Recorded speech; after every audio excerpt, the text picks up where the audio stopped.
محرم الحرام کی آمد سے قبل پانچ راتہ کی روایت بہت قدیم ہے۔ ڈیرہ اسماعیل خان میں بھی اسی مناسبت سے پانچ راتہ کا اہتمام نہایت عقیدت و احترام سے کیا جاتا ہے۔ پاکستان اور آس پاس کے علاقوں خاص طور پر سرائکی اضلاع میں پانچ راتہ کی روایت قدیم زمانہ سے چلی آ رہی ہے، جو ایک لحاظ سے محرم کی آمد کا اعلان بھی ہے اور اس سے جڑی عقیدت کا اظہار بھی۔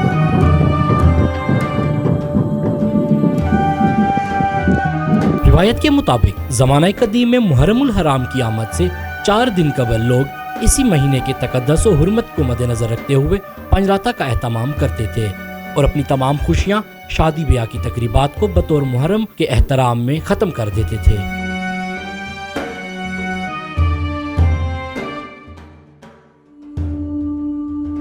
یکم محرم سے 4 روز قبل نماز مغربین کے بعد امام بارگاہوں سمیت عزاداری سید و شہداء کی منسوب مخصوص مقامات پر نغارے بجا کر محرم کی آمد کا اعلان کیا جاتا ہے۔ نغارے کی آواز کے ساتھ ہی پورے علاقے کی فضا نواسۂ رسول اولاد بطول کے غم میں سوگوار ہو جاتی ہے۔ دیگر مذہب اور مسالک کے افراد بھی محرم الحرام کی نسبت سے اپنی تمام تر خوشیوں کے پروگرام ترک کر دیتے ہیں۔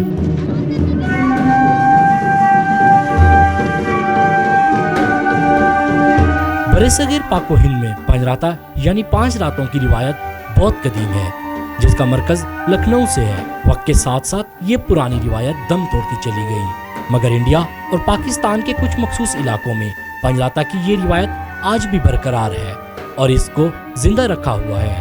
بزرگوں کے مطابق پانچ راتہ کی روایت پاکستان میں لکھنؤ سے آئی۔ لکھنؤ میں آج بھی کہیں نہ کہیں پانچ راتہ کے طور پر نغارے بجا کر محرم کی آمد کا اعلان کیا جاتا ہے، جبکہ پاکستان میں یہ روایت صرف چند سرائکی اضلاع میں زندہ ہے۔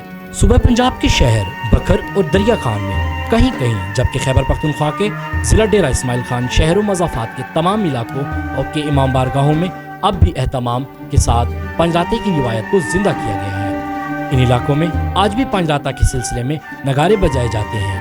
یہ نغارے یکم محرم سے 4 دن قبل روزانہ رات کے وقت بجائے جاتے ہیں، جبکہ یکم محرم سے امام بارگاہوں میں باقاعدہ مجالس و عزا کا انعقاد کیا جاتا ہے۔ کیمرامین محمد عامر کے ساتھ شایان لغاری، اعتدال نیوز، ڈیرہ اسماعیل خان۔